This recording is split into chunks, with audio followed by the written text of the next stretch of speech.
Ngopi, ngobrol penuh inspirasi.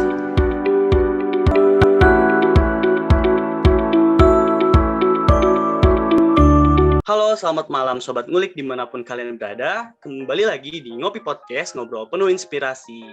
Nah, Sobat Ngulik, seperti malam minggu yang biasanya nih, kita bakalan ngobrol-ngobrol dan mengulik pembahasan yang pastinya seru dan inspiratif. Nah, tapi sebelum itu mungkin masih ada nih yang belum kenal sama host-host yang di episode kali ini. Nah, di episode kali ini, Sobat Ngulik bakalan ditemenin bareng saya, Muhammad Akbar, dan rekan saya, Jenny Mulyani. Nah, gimana kabarnya nih Jen? Lagi udah masa-masa tenang juga nih sepertinya nih kita. Alhamdulillah Akbar, nggak kerasa kita udah selesai UTS ya untuk angkatan 56 dan minggu depan udah mau masuk pertemuan ke-8 nih. Nah, bener banget. Nah, semangatnya nggak boleh main melemah kali ya, kita harus tetap semangat dan mungkin lebih dari sebelumnya. Nah, mungkin Sobat Ngulik juga mungkin di malam minggu ini bingung kali ya mau ngapain, mungkin juga gabut atau gimana. Nah, tapi tenang. Nah, di sini kita bakal nemenin Sobat Ngulik semua di weekendnya biar gak gabut pastinya. Nah, di Ngopi Podcast di episode kali ini pastinya seperti episode sebelumnya kita bakal ditemani oleh praktisi yang pastinya luar biasa keren. Nah, mungkin kita sapa-sapa dulu kali ya. Halo, Profesor Musa. Ya, baik. Apa kabar? Malam semuanya, sahabat Ngulik. Ya. Apa kabar, Prof? Baik. Gila ya, Prof. Kesibukannya apa nih, Prof? Lagi masa pandemi juga nih sekarang nih. Tetap aja seperti biasa, ya mengajar, menguji, ya, membuat rapat, ya, dan ada kunjungan. Sebenarnya tidak ada handicapnya, ya. Cuman kita tidak bisa berpergian yang jarak jauh, ya. Iya benar banget. Mungkin lebih banyak kendalanya ya, tapi masih bisa ya, Prof, ya, untuk tatap muka walaupun via. Ya, secara virtual. Kalau di dekat, kita bisa membuat pertemuan. Kalau hanya Jakarta Bogor, kita bisa offline. Nah ya benar banget. Jadi walaupun di kondisi pandemi juga, tapi tetap bisa produktif ya pastinya ya, Prof. Bisa, nggak ada masalah. Saya bisa melakukan pekerjaan apa aja, menguji, ya tadi ya, memeriksa, ya, konsultasi mahasiswa kan dari jarak jauh. Maka dari itu kan kita membuat background berbeda-beda. Ya. Saya karena sering berpergian, nah dicari background yang ada pesawat terbang. Jadi mengingatkan kembali perjalanan. Ya Pak, di masa-masa masih bisa berpergian berarti ya. Iya, bukan saya terakhir berpergian 2019 November. Sebelum dikatakan Maret 2020 di Indonesia ada korban suspek di Depok, ya, yang seorang penari ya dengan gurunya dari Jepang. Nah, jadi penularannya orang Jepang. Terus penari Indonesia terinfeksi, setelah itu kena ibunya. Nah, itulah mulai terdengar ada 2 orang penderita COVID-19. Ya, saya kira begitu ya, Mas Akbar. Masih santai aja kita. Ya, kan namanya juga ngobras ya, ngobrol santai. Atau tadi ngopi kan, ngobrol penuh inspirasi. Benar banget, Prof. Yang pasti di kondisi pandemi seperti sekarang pun tidak usah terlalu paranoid, tapi yang pasti tetap menjaga kesehatan fisik maupun mental, Prof, ya. Tetap waspada, cuman jangan ketakutan. Kalau nanti kita nggak pernah berkenalan dengan orang, itu jadi cemas kita. Orang ini OTG apa tidak? Kan begitu kan? Orang tanpa gejala. Benar nih, Prof. Nah, mungkin kita mau kenalin dulu nih, Prof. Mungkin karena sobat mungkin ada yang masih belum tahu atau mungkin belum pernah diajar juga nih sama Prof. Silakan. Nah, Prof Musa ini sendiri merupakan guru besar di Departemen Manajemen IPB University dan juga bisa dibilang kepala departemen yang pertama ya, Prof, di Departemen. Betul. Nah, ya, dan Prof Musa sendiri juga merupakan salah satu pendiri Fakultas Ekonomi dan Manajemen di IPB University. Dan bisa dibilang untuk background pendidikannya itu bisa dibilang luas banget ya, Prof. Udah dari entah itu di IPB, mungkin di luar kampus juga pernah menjadi rektor dan sebagainya ya, Prof, ya. Ya, dan Profesor Musa juga pernah menjadi pembicara di berbagai macam kegiatan-kegiatan di luar kampus juga pastinya. Wah, keren banget sih. Iya, oke. Mungkin kita bakal di episode Ngopi Podcast kali ini menjelaskan sedikit dulu topiknya. Nah, topik kita kali ini itu adalah bagaimana sih peran generasi muda dalam menyongsong era revolusi industri 4.0. Nah, Sobat Ngulik semuanya dimanapun berada, mungkin dari Sobat Ngulik ada yang belum tahu nih atau belum familiar dengan istilah revolusi industri 4.0.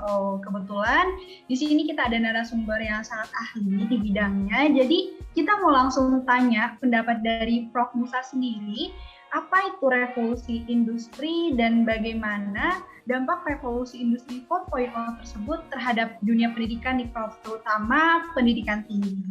Silakan Prof. Musa. Oke, terima kasih Mbak Jenny atas pertanyaannya ya.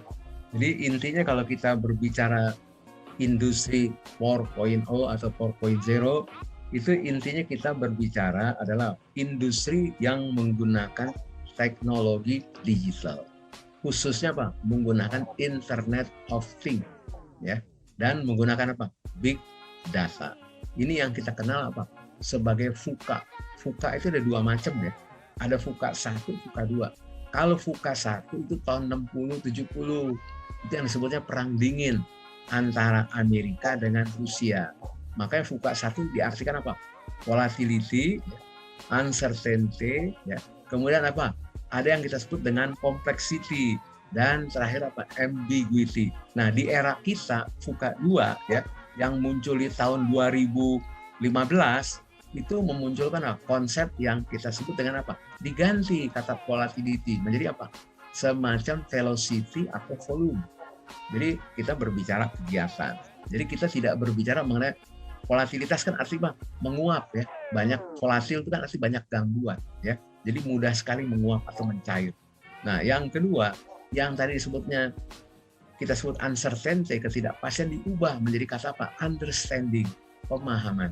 Kan kalau kita sudah memahami apa yang terjadi, kita mampu menghayati.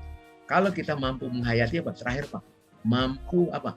Mengamalkan alias menerapkan atau mengimplementasikan. Nah, itu jadi dibuatnya lebih nyaman kan, understanding kan.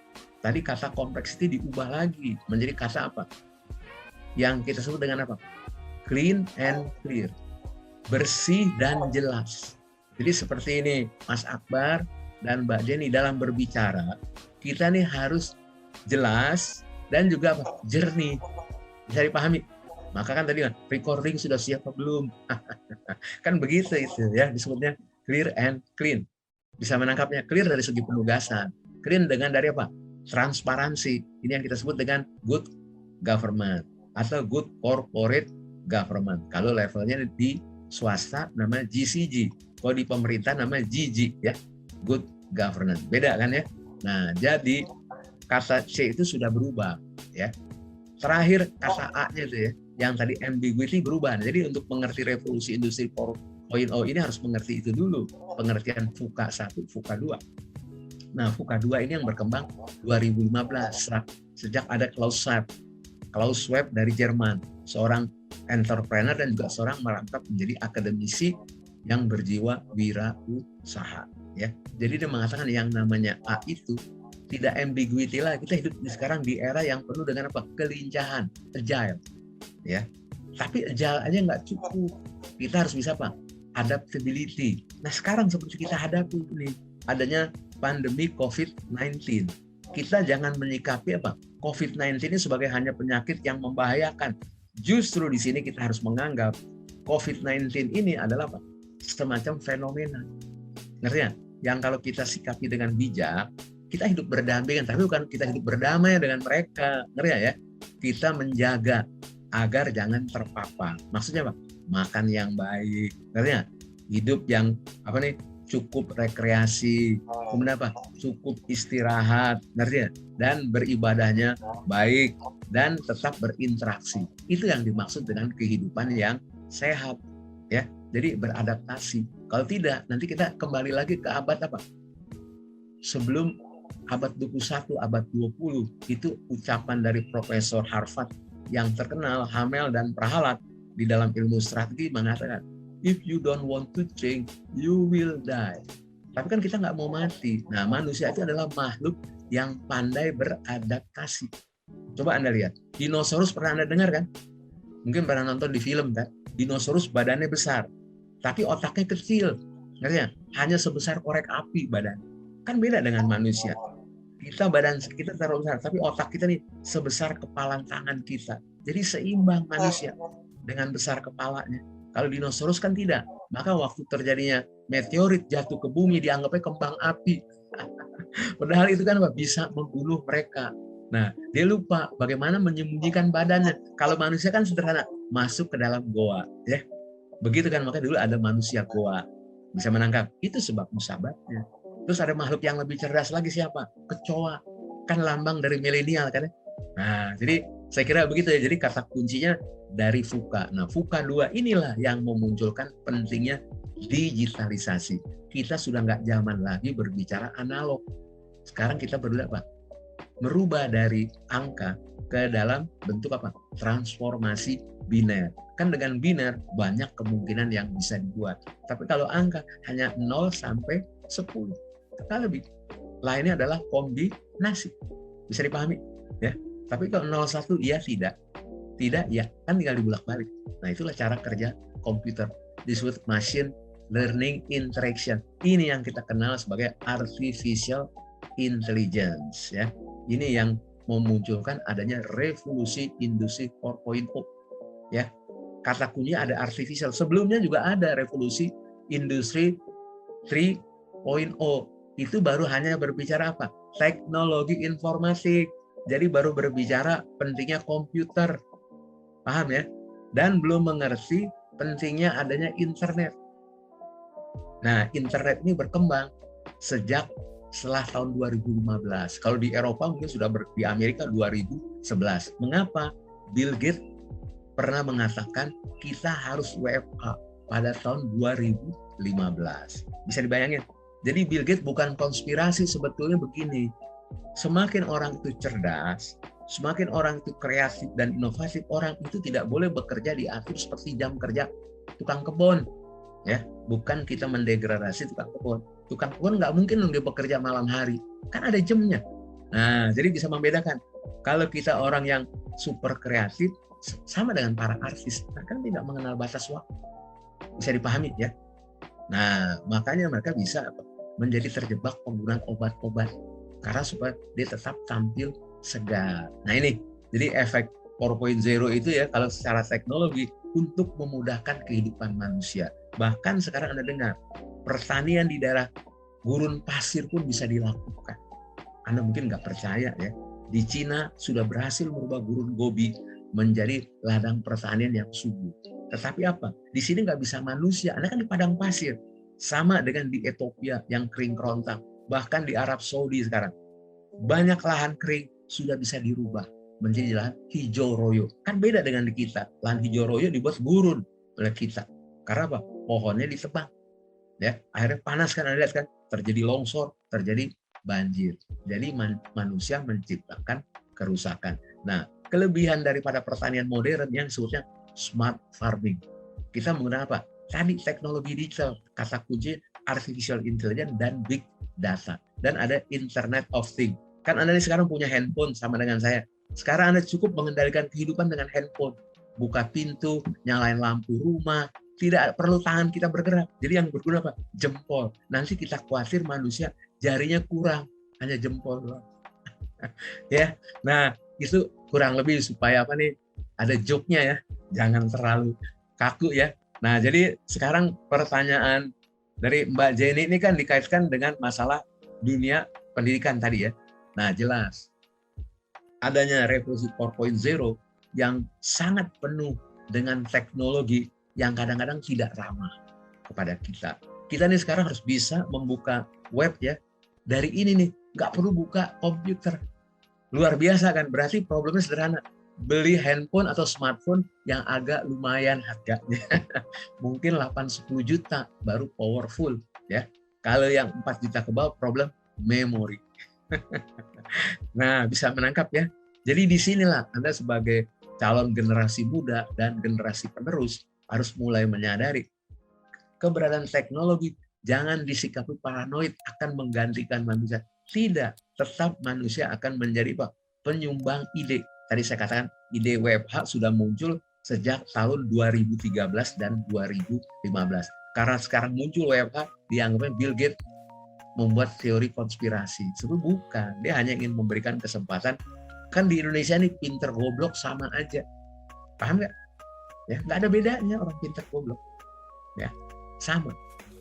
Kalau di pemilu kan sama, dibayar mereka, ya, yang pinter dan goblok itu ya. Jadi tidak ada nilainya. Kalau di luar negeri berbeda. Nah, itu yang membuat terjadinya apa? Kenapa adanya inovasi? Ya, inovasi itu memerlukan apa? Pikiran yang apa nih? Tidak bersifat linear, ya, melompat. Jadi quantum leap, ya, atau membuat jumping decision, ya, keputusan yang meloncat. Bisa Anda menangkap, ya. Sama dengan negara kita, ya. Jadi ini dengan adanya revolusi industri 4.0, apa yang harus dilakukan pendidikan? Jawabnya sederhana. Supaya pendidikan berjalan dengan baik, lakukan yang nama apa? Workshop, ya. Lakukan FGD. Nah, itu caranya untuk menyamakan apa? Persepsi. Itu yang harus dilakukan. Dan kedua apa? Melakukan pelatihan. Kan pelatihan tujuan untuk meningkatkan wawasan dan meningkatkan apa? Keterampilan, tapi tidak memberikan gelar kan. Nah, ini yang perlu menjadi pemikiran kita. Jadi dengan kata lain, kita bisa mempelajari perkembangan teknologi di mana di dalamnya ada tren perubahan perilaku. Betul nggak? Seperti Anda nih bangun, apa yang dicari dulu? Pasti gadget, ya. Ukuran tadi ibaratnya 4 persegi itu ya, itu yang dicari dulu sama semua orang. Nah, bisa memahami. Jadi ketergantungan kita akan teknologi sudah tinggi. Bahkan pesan makanan aja kan bisa kita pakai ojek online. Jadi kalau sekarang nih kita punya usaha kuliner, jualan bubur, manfaatkan ojol. Pasti bubur kita bisa laku keras. Ya. Dan kalau ditanya gambar seperti bubur, kirimin gambarnya. Ya. Yang dikasih kerupuk segala macam, kan orang tergoda, ada ayamnya ya. Disuir-suir begitu ya. Nah, itu pengalaman kemarin diskusi saya dengan seorang penjual mie ayam di Pamulang, itu terkenal, tapi tidak mau berubah menggunakan teknologi gadget sekarang ini dengan ojol itu ya. Tapi ada mitra saya di Semarang baru berbisnis 3 bulan dari seorang pegawai yang di PHK. Kok buburnya sukses? Karena dia menerapkan tadi teknik penjualan online ya.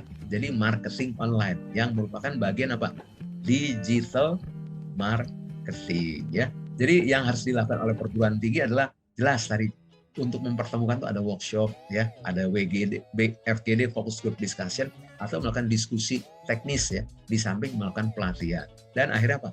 Ada pertukaran antara staf atau tenaga administrasi ke pihak lain yang sudah menerapkan teknologi ini. Jadi kita ibaratnya tidak belajar dari nol. Jadi apa? Terjadi alih teknologi, transfer of teknologi. Jadi itu yang dipersiapkan. Tentu kalau orang-orang perguruan tinggi yang paling gampang, Mbak Jenny apa? Merubah kurikulum, ya. Nah, sekarang kurikulum ini udah nggak zaman. Kuliah masih mengandalkan tadi PPT. Nah, sekarang kita harus mengganti dengan ilmunya apa? Video dan podcast. Jadi kompetensi apa yang Anda butuhkan nih? Pertanyaan Anda perguruan tinggi. Perbaiki apa? Komunikasi. Jadi saya sebutnya communication pertama ya. Kedua apa? Kita harus memperbaiki kemampuan collaboration. Kemampuan untuk kita menggalang sesuatu dengan duduk bersama, membicarakannya, dan memutuskan. Jadi bukan model cooperation. Nah, disinilah perlunya apa? Flexibility ya. Jadi perguruan tinggi mau merubah kurikulum, tapi bukan menurut mau dosen atau rektornya. Apa? Mendengarkan apa? Konstituen. Siapa tuh konstituen? Mahasiswa. Kedua siapa? Orang tua murid. Ketiga siapa? Industri atau pengguna. Ya. Keempat siapa? Komunitas. Ini yang kita kenal dengan apa? Konsep ABGCM. Academician, Business, Government, Communities, dan apa? Mass media. Jadi kalau Anda nggak ada mass media, Anda nggak bisa berbicara apa-apa. Maka Anda bagus membuat acara kopi podcast, ya kan? Sobat Ngulik, kan luar biasa, ya. Bahasa yang tren, betul nggak ya? Dan menimbulkan apa? Tadi rasa ketertarikan. Kan Anda sudah belajar ilmu marketing ya? Anda belajar ilmu yang namanya AIDA ya. Apa AIDA? Attractiveness, interest, desire, decision, dan action. Jadi maksudnya apa? Anda jangan jadi man of idea, jadilah man of action. Ya, jadi 4.0 ini intinya apa? Hanya untuk supporting system, bukan the new system. Jadi begitu dapat tercover ya. Jadi kata kunci apa? Perbaikan kurikulum. Prosesnya tadi apa? Workshop, FGD, pelatihan. Nah, yang berikutnya terakhir, kita karena di dunia akademik coba dilakukan angket yang sudah menggunakan internet berapa banyak, terus yang sudah menggunakan telepon cerdas berapa banyak. Nah, dari situ kita bisa meramu kurikulum yang up to date, istilahnya out of the box. Jadi sekarang kata kuncinya kompetensi apa? Pertama, penguasaan teknologi informatika dan komunikasi. Jadi Anda jangan hanya belajar komputer dan internet, tapi juga belajar berkomunikasi. Jadi untuk menjadi how to become a champion, pertama Pak, communication. Kedua apa? Collaboration. Ketiga adalah apa? Kita harus mempelajari yang nama Pak, creativity dan innovation. Terakhir apa? Critical thinking. Bisa dipahami? Critical thinking kan ilmuwan. Itu yang disebut tadi kompetensi. Kompetensi kan kita kenal ada 3 ya. KSA. Knowledge, skill, attitude. Kalau knowledge itu kan ada yang implisit dan eksplisit. Kalau yang kita sebut dengan skill, itu ada hard skill dan soft skill. Hard skill itu misalnya Pak, Anda ilmu-ilmu keras, seperti Anda pelajari Pak, ilmu praktikum, itu hard skill. Tapi kalau kita nih berbicara seperti podcast ini ya, ini yang sebutnya apa? Soft skill. Kita berbicara tentang interpersonal skill. Bisa dipahami ya? Jadi ada 4C untuk menjadi a champion. Bisa dipahami? Ya, sama kan kalau Anda pinjam duit ke bank, kan ilmunya 5C juga. Saya juga buat 5C kan. Ya. Bisa dipahami untuk menjadi orang sukses, kata kuncinya 4 tadi. Pertama, communication. Kedua, collaboration. Ketiga, bisa diperdebatkan antara creativity dan critical thinking. Kalau Anda menjadi akademisi, pentingan critical thinking. Tapi kalau Anda menjadi wirausaha atau menjadi profesional, kedepankan apa? Creativity and innovation. Paham ya? Hanya beda-beda tipis ya. Istilahnya betis, beda tipis ya. Ya, begitulah Mas Akbar, Mbak Jenny. Gimana? Sudah dapat dipahami? Silakan, Mbak. Wah, banyak banget bisa diambil nih dari apa yang udah dijabarin sama Prof. Musa juga nih tadi, mulai dari gimana sih dampaknya revolusi industri terhadap dunia pendidikan, terus juga gimana persiapan yang disiapkan juga nih tadi oleh perguruan tinggi, oleh mahasiswa. Banyak banget nih sebenarnya yang bisa diambil dari apa yang udah disebutin tadi sama Prof. Musa. Nah, mungkin mau nanya sedikit lagi nih, Prof. Boleh silakan. Iya, jadi mungkin mau nanya tantangan apa sih yang bakal dihadapi mahasiswa nih ke depannya, terutama terkait kehidupan pasca kampus, terutama di masa revolusi industri 4.0 ini, dan juga mungkin bagaimana sih tingkat kesiapan nih dari entah itu mahasiswa atau perguruan tinggi atau mungkin dari negara sendiri terhadap revolusi industri 4.0 ini. Ya, jadi begini, pertanyaan itu bagus. Kan kalau kita berbicara mengenai tadi kesiapan, Anda harus berbicara ilmu yang dikatakan konsep kinerja. Apa? Pertama, kita harus mengerti yang nama resources. Tahu resources? Kan kita mana dalam resources ada ilmunya, GIGO. Good input, good output. Tapi ada yang mengatakan GIGO, gear back in, gear back out. Nah, kita maunya yang GIGO, good input, good output. Ya, itu makanya kita harus tahu resources, sumber daya. Sumber daya sesuatu yang belum bisa diapa-apakan. Sumber daya supaya bisa berdaya, jadi harus input seperti Anda. Sebelum masuk ke IPB, Anda disebutnya apa? Lulusan SMA. Tapi pas masuk IP jadi input. Ngerti ya? Untuk menjadi calon sarjana. Jadi bisa dipahami, ada resources, ada input. Nah, input bisa menjadi sesuatu yang baik kalau prosesnya dibuat baik. Tadi, kalau IPB ini dan kampus lain ingin memasuki revolusi industri 4.0, yang nanti juga ada pertanyaan ya. Sekarang kita sudah memasuki era society 5.0. Bisa Anda menangkap. Jadi jangan terjebak ya. Teknologi ada di 4.0. Di 5.0 itu hanya berbicara tentang memanusiakan manusia terhadap perkembangan teknologi. Itu yang dilakukan oleh Jepang. Ngerti ya? Jerman dengan teknologi 2015, Jepang muncul apa? 2016. Tapi bisa diimplementasikan Pak 2019. Jadi teknologi itu butuh Pak sekurang-kurangnya 5 tahun untuk dipasarkan. Bisa menangkap. Jerman mikirnya 2011, 2015 dipasarkan. Jepang niru 2016. pasarkan 2019. Jadi butuh kan 5 tahun istilahnya persiapannya. Bisa ditangkap. Ya, jadi sebelum kita memasarkan teknologi, kita launching dulu di dalam acara seperti ini, acara ngopi yang santai ini. Di warung kopi kan dulu banyak pembicaraan-pembicaraan segar.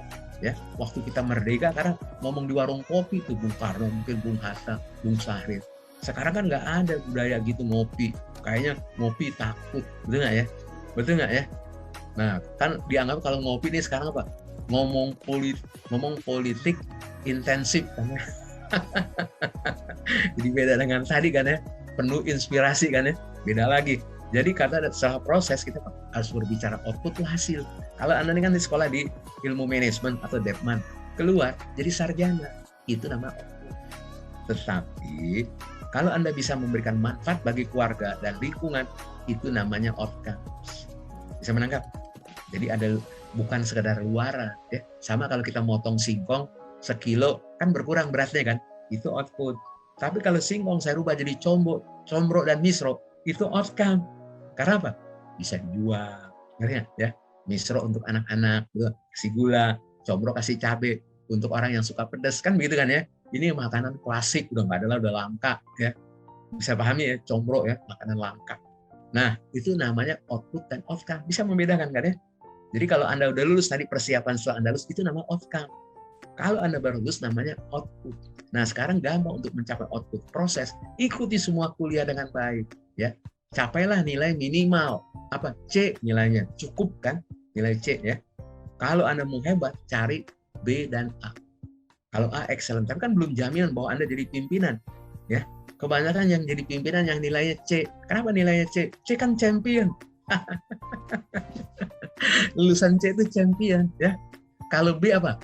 Beruntung baru. Beruntung dengan champion beda kan ya. Nah, kalau Anda di daerah kan Anda sing bejo, sing pinter kan gitu kan ya. Yang beruntung siapa? Si bejo, bukan si pinter. Karena orang pinter kadang-kadang sulit merubah paradigma. Kalau orang bejo pandai merubah paradigma. Hari ini saya omong oke, besok saya pinter, saya berubah. Tapi kalau orang pinter kan susah berubah. Ngomong A, mau ngomong A terus. Kan kalau A apa? Kenapa nggak jadi hebat? Alpa. Ya, alpa tuh lalai, ya. Nah, itu ya, yang lulusnya A itu kenapa nggak sukses? Karena alpa, alay, suka memandang kita lebih superior daripada yang lain. Itu kesalahan. Tapi kalau orang yang C tadi yang cukup, ngeri ya, apa? Itu jadi memandang di dunia ini ada limit. Nah, oleh karena itu bagaimana sekarang kita membuat unlimited? Bisa Anda menangkap? Jadi orang yang C pun tidak jelek. Tahu kan Carlos Slim? Anda tahu? Pernah menjadi konglomerat nomor 1 di dunia kan dari Brazil. Jualannya kan hanya apa? Telekomunikasi, telepon ya. Dan kedua menjual apa? Produk pertanian agribisnis. Tapi seiring dengan zaman kan dia kalah lagi kan dengan siapa apa? Amazon.com ya. Jeff Bezos, Anda tahu kan ya, yang menjual buku digital. Bisa dipahami sekarang ya. Jadi sesuai dengan perkembangan bisa berubah nasib orang yang tadinya bisnis hanya mengandalkan fisik atau mulai mengadopsi teknologi tapi belum sepenuhnya, tidak akan sukses. Maka disebutnya itu orang yang setengah-tengah ya. Jadi belajar kepala ajar. Jadi maksudnya kepala tanggung. Hasilnya juga nanggung. Bisa dipahami ya. Jadi ini perlu berubah, bukan hanya perguruan tinggi, mahasiswanya berubah dan juga penggunanya berubah. Dan pemerintahnya mau memberikan apa? Investasi atau insentif kepada perguruan tinggi yang mau merubah kurikulumnya sesuai dengan pendidikan digital. Digital saya sudah pernah melakukan tahun 91, melakukan video conference. Ya. Dan kuliah saya direkam dan ditayangkan oleh mereka setelah saya pulang. Setelah itu mereka nanya lagi melalui dulu apa? Kita masih internet. Nah, kalau internet dulu kita harus pergi ke pusat komputer Puskom, nggak bisa dari rumah. Kalau sekarang kan enak kita dari rumah, ya. Jadi sudah banyak kemudahan yang diberikan. Bisa dibayangkan ya. Ini kalau Anda orang beragama, mungkin Anda bisa memandang ini teknologi Isra Mi'raj. Bisa menangkap perginya Nabi, ngerti ya? Dari Masjidil Haram ke Masjidil Aqsa, dari Masjidil Aqsa pergi ke Sidratul Muntaha untuk menerima perintah sholat 5 waktu. Ini kan teknologi seperti ini yang dilakukan oleh Nabi. Bisa menangkap, dia bisa melihat tombol, ya. Tapi apa? Apakah dia bisa melihat secara utuh? Kan tidak bisa. Karena apa? Keterbatasan seperti kita. Nih, Mbak Jenny dan Mas Akbar kan hanya kelihatan setengah badan. Betul nggak ya? Nggak kelihatan semuanya. Nah, inilah keterbatasan namanya. Tapi paling tidak kita sudah bisa bercakap-cakap dengan santai ya, betul nggak ya? Tapi sambil juga memberikan apa? Pengetahuan bagi para pendengar kita. Bisa dipahami ya. Jadi kata kuncinya apa? Perlu tadi ada perubahan ya, dari outcome menjadi apa? Benefit. Tahu kan benefit? Benefit tidak sesuatu dinilaikan secara rupiah atau secara dolar atau yuan. Kita lebih membuat apa? Adanya suatu apa? Kesan yang menyenangkan. Jadi apa? Good looking kalau kita di dalam acara-acara ya. Nah, jadi kita melihat penyiaran dulu kan kita menangkap kalau olahraga yang paling menyenangkan apa? Bung Sambas dulu. Kalau ngomongnya gol kencang sekali nyambungnya gitu ya. Terus kalau yang wanitanya siapa dulu? Mbak Anita Rahmat. Mungkin orang jadul ya, masih pakai konde, rambutnya panjang. Sekarang ya nggak begitu. Seperti di TV One, rambutnya tuh pendek ya, jangan skap katanya kata orang-orang Belanda ya. Bisa Anda pahami? Nah, ini jadi zaman sudah berubah ya. Jadi ini kita harus melakukan apa? Yang namanya penyesuaian. Jadi kalau mau ilmu gampangnya apa? ATM, ambil, tiru, modifikasi. Jangan malu ya. Karena kalau kita tidak mau pakai ilmu itu, kita tidak akan maju. Jepang bisa maju karena berani meniru dan tidak tahu malu ya. Jadi kunci keberhasilan hidup itu 3T ya, di dalam bidang apapun. Pertama, kita tidak tahu malu. Paham? Kedua, kita harus bisa berpikir apa? Jangan tunggu-tunggu. Kan Anda suka, nanti. Betul nggak ya? Paham nggak? Kan sama Anda kalau pas bangun tidur, masih ada setengah jam lagi. Harus tiduran sejam, terlambat ke kampus. Betul nggak ya? Terus yang terakhir, kita jangan suka ngomong tidak mungkin. Selama kita hidup di dunia, semua adalah mungkin. Kuncinya apa? Komunikasi. Di dalam komunikasi kan ada ilmu yang namanya apa? Diplomasi. Dan ada ilmu yang namanya apa? Negosiasi. Bisa dimainkan nggak antara diplomasi dan negosiasi? Ya. Terus juga ada apa? Yang disebutnya di dalam ilmu komunikasi apa? Ada yang disebut apa? Efektivitas. Jadi sekolah itu bukan hanya sekedar lulus jadi sarjana. Kalau kampus juga bukan sekedar meluluskan. Mampu nggak mereka mengangkat masyarakat di sekitarnya?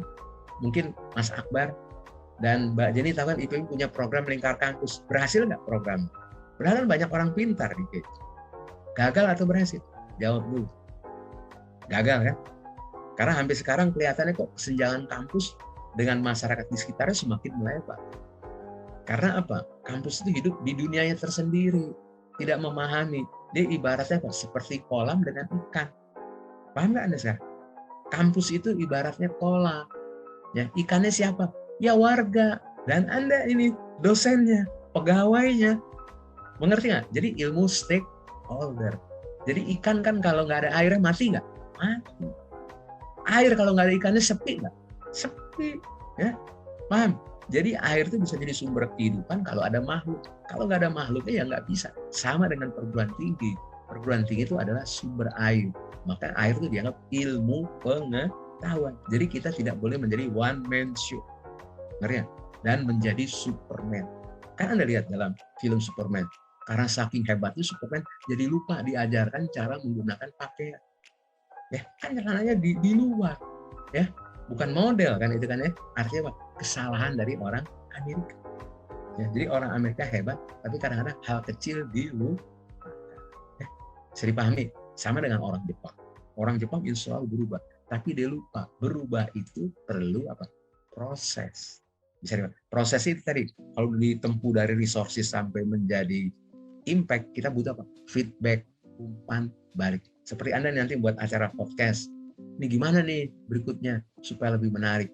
Kan kelihatan kita hanya ada background doang, tidak ada selingan ya. Apakah kalau saya misalnya membuat talk show, ada musik, misalnya ada orang nyanyi beberapa detik ya. Nah, kemudian apakah ada semacam telok ya, iklan. Nah, jadi itu sebetulnya yang membuat suasana jadi cair. Karena kalau kita terus berhadapan ini apa? Kita jadi kaku. Dan kadang-kadang ada orang yang mengalami kesulitan untuk berekspresi. Bisa dipahami ya? Jadi sudah terjawab nggak ya? Jadi kata kuncinya adalah apa? Jelas untuk kita beradaptasi dengan perubahan itu yang pertama kata kunci adalah kurikulum. Kedua, membenahi dosen-dosennya. Ya, kan di era digital ini dosen yang nggak ngerti teknologi itu perlu dibantu, tapi jangan disisihkan, ngerti? Karena mungkin dia memiliki apa, kepakaran. Yang dikurang apa? Tadi yang disebutnya mungkin expertise. Ya kan ada kepakaran, ada dua, kepakaran secara ilmu dan kepakaran praktis. Yang kita sebut kadang-kadang praktisi. Di samping experience dan di samping adanya Pak education. Nah, nanti kan Anda supaya ini semua dosen bisa berkiprah harus diciptakan apa? Equity dan equality. Tahu kan equity dia memiliki sesuatu, tapi ada kekurangan di aspek lain. Maka diciptakan dari equality. Adanya apa? Kesetaraan. Jadi kuncinya sederhana. Indonesia kalau mau maju negara harus menerapkan digitalisasi. Tetapi jangan dipukul rata. Disiapkan dulu siapa yang sudah siap. Sama juga dengan di perguruan tinggi. Jangan melihat dia guru besar. Jangan melihat dia seorang doktor. Terus dianggapnya sudah tahu. Kan ada juga yang gaptek. Ngerti ya? Gagap teknologi. Ya. Sekarang gara-gara ada era digital, semua pengumuman itu mendadak. Malam hari datang. Terus pagi harus disubmit. Coba bayangkan. Padahal kan kita sudah terpeta, dirancang. Besok pagi ada acara. Dengan Anda ini. Kan tadi saya harus submit dulu. Karena terakhir. Paham? Apalagi kemarin MySpark, banyak dosen yang gagap, ya. Nah, kalau saya kan pernah jadi orang informatik, tahu ngakalinnya itu ya. Saya buka dulu yang huruf merah. Kalau merah artinya dia menuntut persyaratan. Kalau saya klik warnanya biru, artinya dia memerlukan persyaratan. Artinya bisa diabaikan. Paham? Nah, jadi kita kerja dari yang diabaikan dulu. Jangan yang memerlukan syarat. Kalau memerlukan syarat, siapkan dokumennya dulu. Nanti baru ngetik. Saya dipahami? Ya. Sekarang sama, semua perguruan tinggi absen itu elektronik. Udah nggak ada lagi absen manual. Anda harus ngetik pakai Google Docs, benar nggak? Nah, maka Anda harus siapkan nih, seperti nomor NIP. Ngerti nggak ya? Kan kita bisa lupa panjang, NIP itu kan 16 digit. Masa kita apalin yang bener aja. Ya. Kalau dulu zaman orde baru atau orde lama, itu mungkin hanya 8 digit. Jadi sama dengan Anda handphone. Dulu kan hanya 4, sekarang apa? 6 ya, atau 10. Kodenya kan bisa bikin kita lupa. Semakin banyak nomor katanya sulit untuk dihack, tapi menyulitkan kita kalau kita lupa. Maka yang paling gampang kalau kita lupa email atau apa password ini di handphone, gimana? Lupa password kan dapat kiriman nomor baru ya. Jadi jangan membuat susah diri kita ya. Jadi ini adanya era 4.0 atau 5.0, 4.0 ya dengan 5.0 itu hanya masalah perubahan dari alat kepada unsur kemanusiaan. Jadi manusia tetap adalah pelaku. Alat itu hanya pendukung. Jadi jangan mendewakan alat. Terlepas Anda lihat pertanian kan, Rektor IPB kemarin membuka pertanian 4.0 di Subang. Mau mumpuk pakai drone, dikucurkan begitu kan ya. Nah, yang jadi masalah efektif atau tidak dibandingkan dengan mak-mak itu kan ya, atau mamang-mamang, benar pakai tangan. Nah, jadi istilahnya Pak, itu bisa dibuat apa? Studi komparatif. Itu bisa jadi apa? Tesis dan skripsi. Ya, kalau Anda tidak melakukan apa? Pendalaman tentang pakai teknik analisis yang ruwet, Anda hanya menguji penggunaan drone dan pakai tangan. Mana yang lebih efektif tumbuh tanamannya? Kan umur tanaman itu dalam 2 minggu akan keluar hasil. Kalau ternyata dengan drone baru keluar 3 minggu, berarti problem tidak efektif. Maksudnya apa? Pupuk yang ditebar dari udara itu mungkin banyak bertaburan ke udara, tidak sebagian besar jatuh ke permukaan tanah. Bisa menangkap? Jadi itu kelebihan manusia bisa membayangkan, ya. Jadi kan kita lebih canggih daripada alat itu. Bisa dipahami, ya? Kan juga Anda bertanya sama saya, kenapa padang pasir di Cina, di Gobi dan di Arab Saudi bisa ditebak? Jawabnya sederhana, mereka menggunakan teknologi ilmu kendi di Indonesia. Tahu nggak kendi Anda? Kendi kan di rumah-rumah orang Jawa kuno itu disediakan di depan pekarangan. Tujuannya apa? Kalau ada orang lewat, dia haus bisa minum. Kalau kakinya kotor mau masuk rumah, kita ada cuci kakinya. Nah, jadi kesimpulan apa? Tanaman hanya membutuhkan air seperlunya. Jadi tidak perlu kita membanjiri sawah. Di negeri kita sawah dibanjiri sampai 40 cm. Itu kan pemborosan. Nah, Israel membuktikan dan Cina dengan hanya memberikan air secukup pakai teknologi tadi. 4.0 tadi dengan artificial intelligence, menggunakan robotik, menggunakan sensor, ngerti ya? Bisa dibayang, terus menggunakan big data. Mereka bisa melakukan apa? Air ternyata hanya disemprotkan beberapa detik sudah cukup membasahi lahan. Jadi apa? Ada kelembapan. Adanya kelembapan tanaman bisa memunculkan akarnya. Nah, selanjutnya main apa? Pupuk alami, biofertilizer atau pupuk organik. Bisa menangkap nggak sekarang ilmunya? Jadi antara ilmu zaman dulu dan ilmu zaman sekarang dikombinasi. Ngerti nggak? Bukan salah satu dimunculkan ya untuk menunjukkan superioritas. Misal drone bisa ngangkat barang bawa dari gunung ke kita. Tapi kan ini bawa barangnya kecil. Coba suruh ojol, lebih banyak dibawanya. Jadi artinya apa? Tergantung apa kebutuhannya. Ngerti nggak? Kalau sifatnya eksklusif pakai drone. Kalau sifatnya general pakai angkutan umum tapi berbasis apps. Bisa menangkap. Jadi pesanan kita bisa tepat waktu. Saya kira begitu ya. Jadi intinya kurikulum perguruan tinggi harus diramu seperti tukang jamu. Bisa dipahami kan Mbak Jenny bisa memahami kan? Tukang jamu hanya dilihat dari segi apa? Seksinya doang. Tapi Pak Iwan Setiawan nggak butuh. Dia ambil apa? Formula jamunya. Kayak Sido muncul. Dengan otomatisasi 3.0.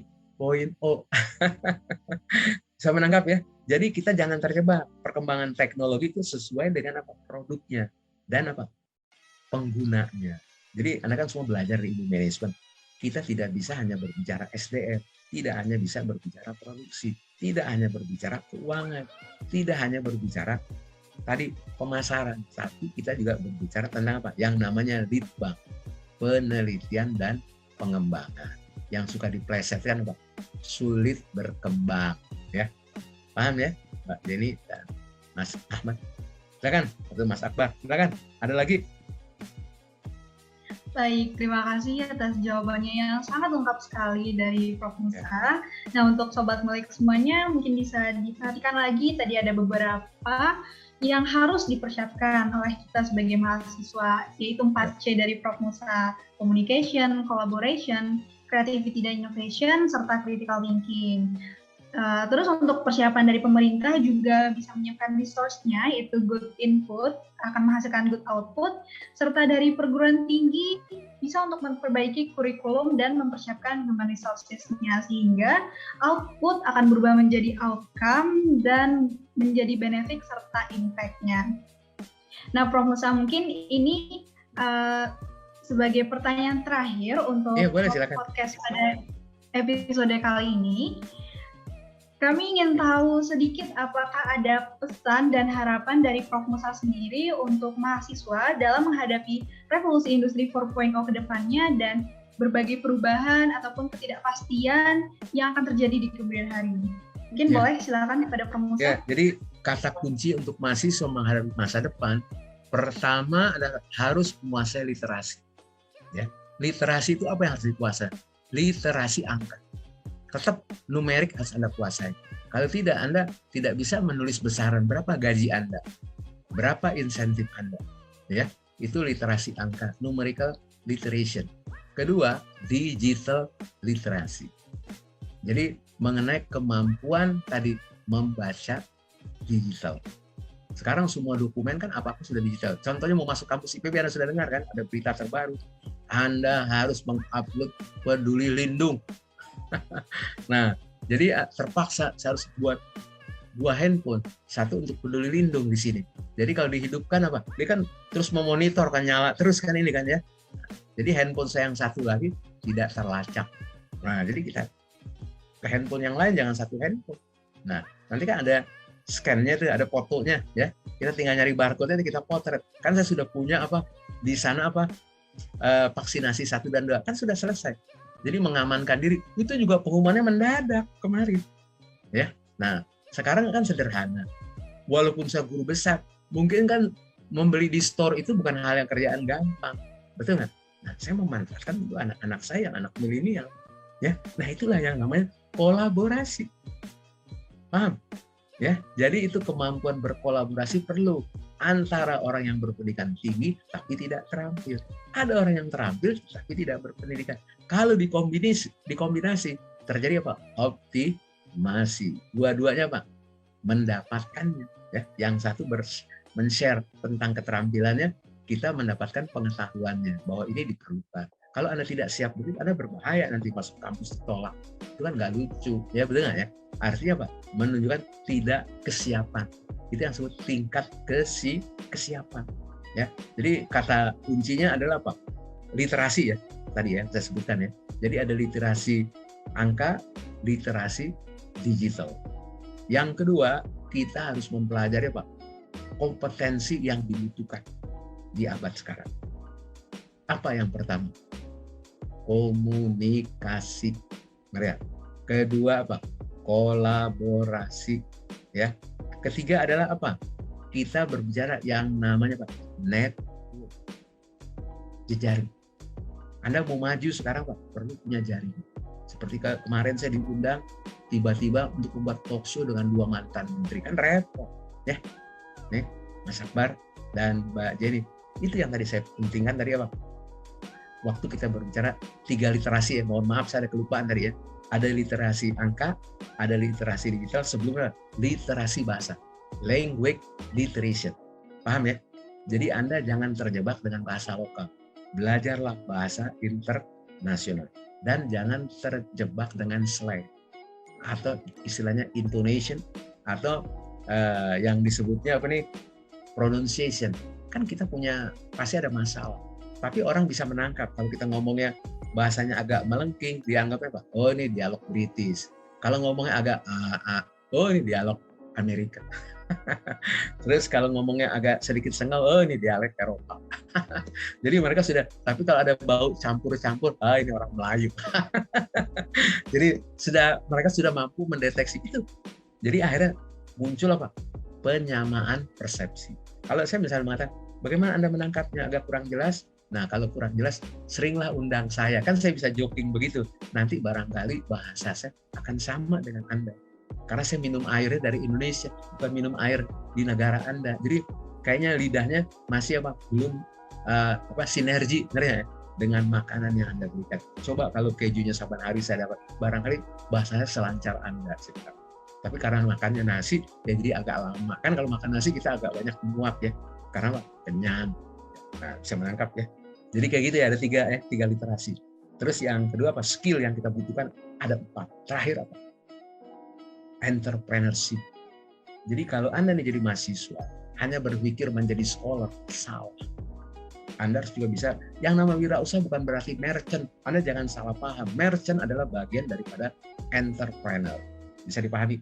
Nah, Anda nih selama jadi mahasiswa, menjadi bisa apa? Intrapreneur. Magang di departemen atau magang di lembaga-lembaga IPB, misal menjadi MC ya, atau menjadi tim riset, itu sudah namanya apa? Kewirausahaan. Anda menjadi apa? Academic entrepreneur. Bisa menangkap ya, academic entrepreneur. Atau Anda menjadi tadi apa? Yang disebutnya apa?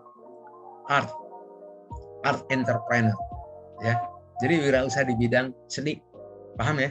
Jadi ini Anda bisa kembangkan. Jadi 4 ya. Tadi 3 dan 4 ya. Anda sudah menangkap ya. Nah, jadi ilmunya nanti apa? Jisamsu 2, 3, 4. Ya. Nah, Mas Ahmad kan perokok barangkali ya, Mas Akbar ya. Jisamsu ya. Nah. Jadi ilmunya apa? Yang literasi hanya 3, yang skillnya 4. Tadi yang terakhir apa? Kita harus punya quality karakter. Apa yang disebut dengan quality karakter? Kita harus bisa bersikap tadi apa? Critical thinking dalam rangka memecahkan problem solving. Dan terakhir, kita harus punya yang namanya HOT. Tahu kan HOT? Bukan panas. Ya. HOT itu singkatan apa? High order thinking. Jadi Anda berpikir kesisteman. Tadi yang tadi saya sampaikan, mulai dari resources sampai ke impact. Ya, itu nama quality character. Orang yang bekerja bisa melihat keseluruhan, tidak melihat per segmen. Kalau orang bisa melihat per segmen, bisa keliru. Bisa dipahami. Ya. Kan negeri kita ini negara kaya, tapi kok miskin rakyatnya? Jawabnya sederhana. Pemimpinnya tidak mampu mengelola potensi yang ada. Nah, oleh karena itu tadi saya katakan, era 4.0 tidak boleh terjebak mengganti manusia dengan alat.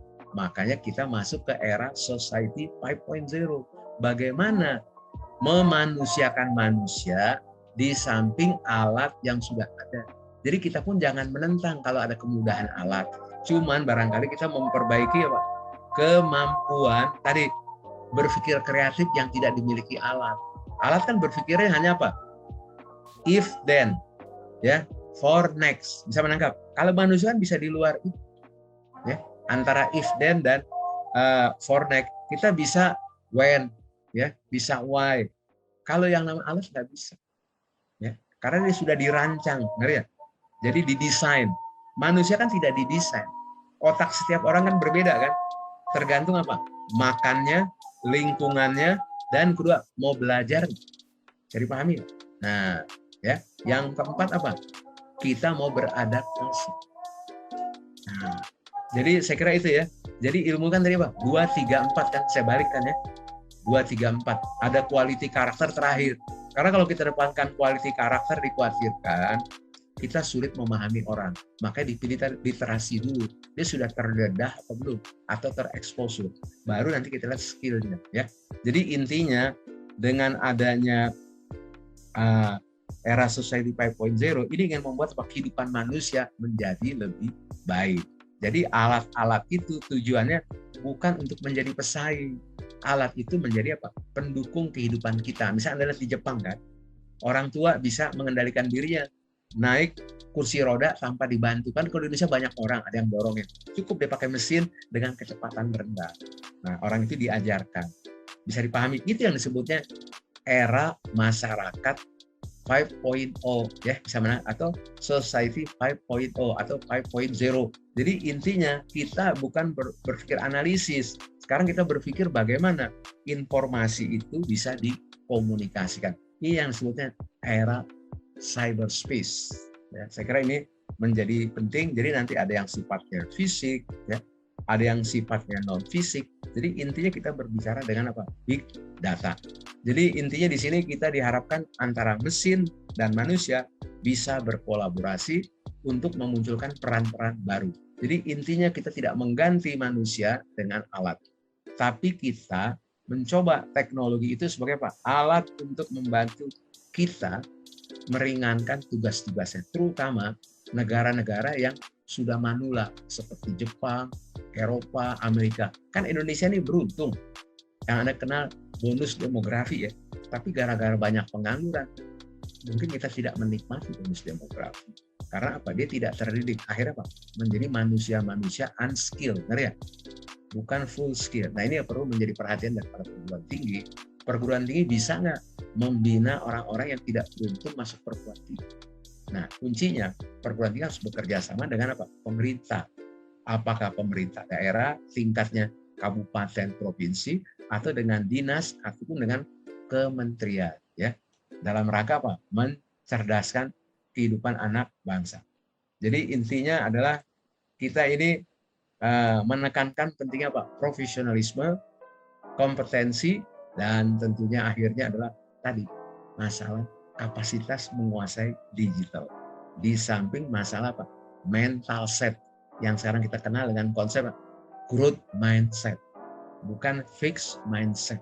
Kalau fixed mindset begini maksudnya, nih Mbak Jenny dan Mas Akbar kelihatannya terlambat di kuliahnya nih, terus dosennya payah nih orang. Padahal nanti Mas Akbar dan Mbak Jenny dengan berjuang keras, mungkin IPK-nya tidak nakal, tapi pas bekerja, Anda berdua lebih lancar dari teman-teman yang di kelas hanya belajar doang. Karena apa? Anda berinteraksi dengan konstituen. Jadi Anda mengerti kehidupan yang sebenarnya. Kehidupan kampus kan bukan hidup dunia nyata. Dunia nyata itu ada di pasar. Tahu kan Anda? Di pasar tradisional, bukan di mall. Kalau di mall dunia penuh dengan apa? Kepalsuan. Yang disebutnya PHP ya. Mungkin kalau Anda sebagai anak muda tahu lah ya. Nah, itulah saya kira ya kurang lebihnya ya. Jadi intinya yang paling penting dari semuanya adalah merubah mindset. Jadi jangan terjebak dengan technical set, skill set. Yang paling penting adalah mental set. Yang akhirnya menjadi mindset yang kita sebut dengan growth mindset. Saya kira itu ya. Silakan, ada hal-hal lain. Silakan Mbak Jenny. Terima kasih banyak Prof. Musa Ya. atas pesan dan sarannya untuk kita mahasiswa. Padat sekali ya bahasan kita pada episode Ngopi Podcast kali ini. Dan tentunya banyak sekali ilmu baru dan wawasan baru bagi Sobat Ngulik dimanapun berada, serta bagi host sendiri juga.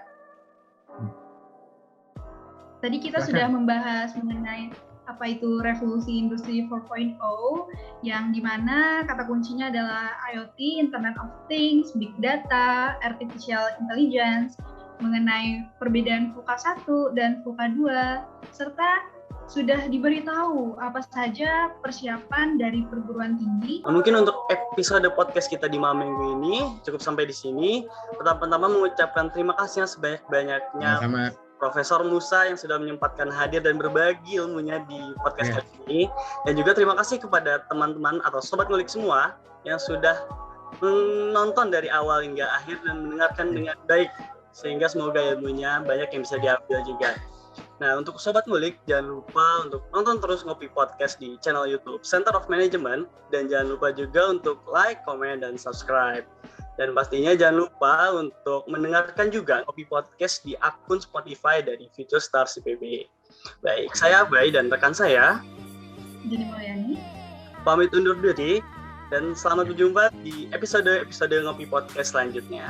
See you guys. Terima kasih untuk Sobat Ngulik yang udah ngedengerin Ngopi Podcast kali ini. Dan jangan lupa untuk tetap stay tune di Ngobrol Penuh Inspirasi selanjutnya. Bye-bye!